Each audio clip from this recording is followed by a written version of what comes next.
A lot of news, man, coming out of the UK. Fury versus Wilder. Yep. If that happens, how do you see that playing out? So, listen, I know Tyson very well. I hope he can do it, do you know, but I do think it's a very risky fight this early in his comeback.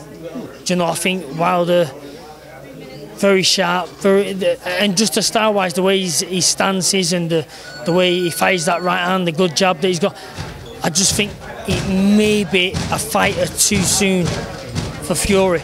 But if there's anybody that can prove the doubters wrong and figure a way, it's Fury.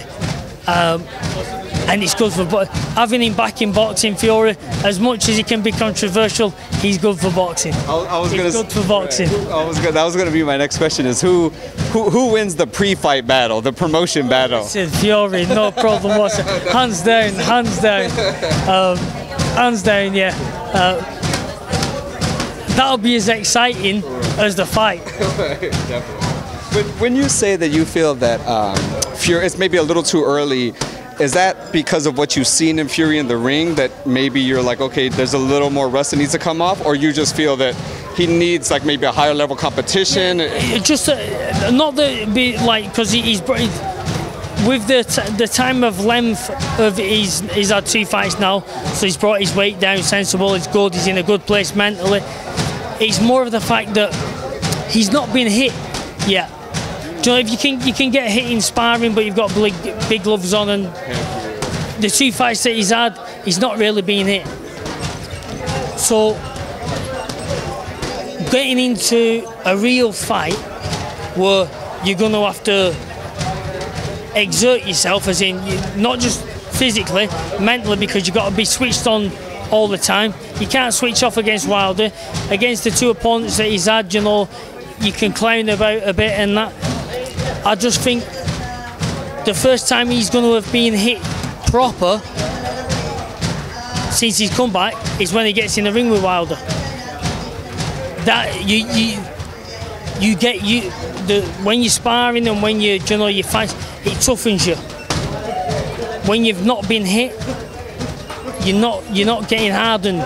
You know, so there's nothing like it. Yeah, there's nothing like the real that can prepare you for the real thing other than the real thing. Mm-hmm. So that is my only worry. Mm-hmm. That makes sense. And from a boxer's perspective, it makes total sense. You know, to the general public, and because I know myself, when you've not sparred for a bit, you know, you're first getting back into it, and you start getting used to it again, and it's the same with a fight.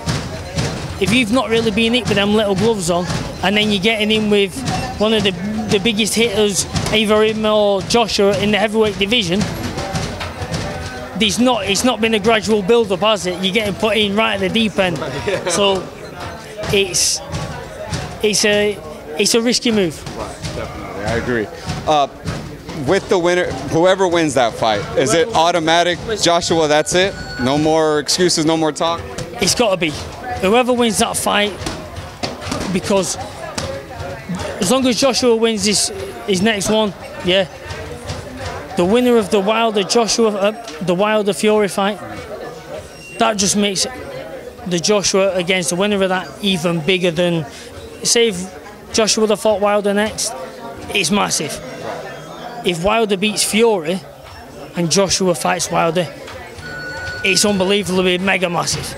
Do you know? And if Fury beat Wilder, then it's even bigger. Right. Do you know? So as long as Joshua does his job and gets a win, he's in the, you know, he's still ching and made a really good business move.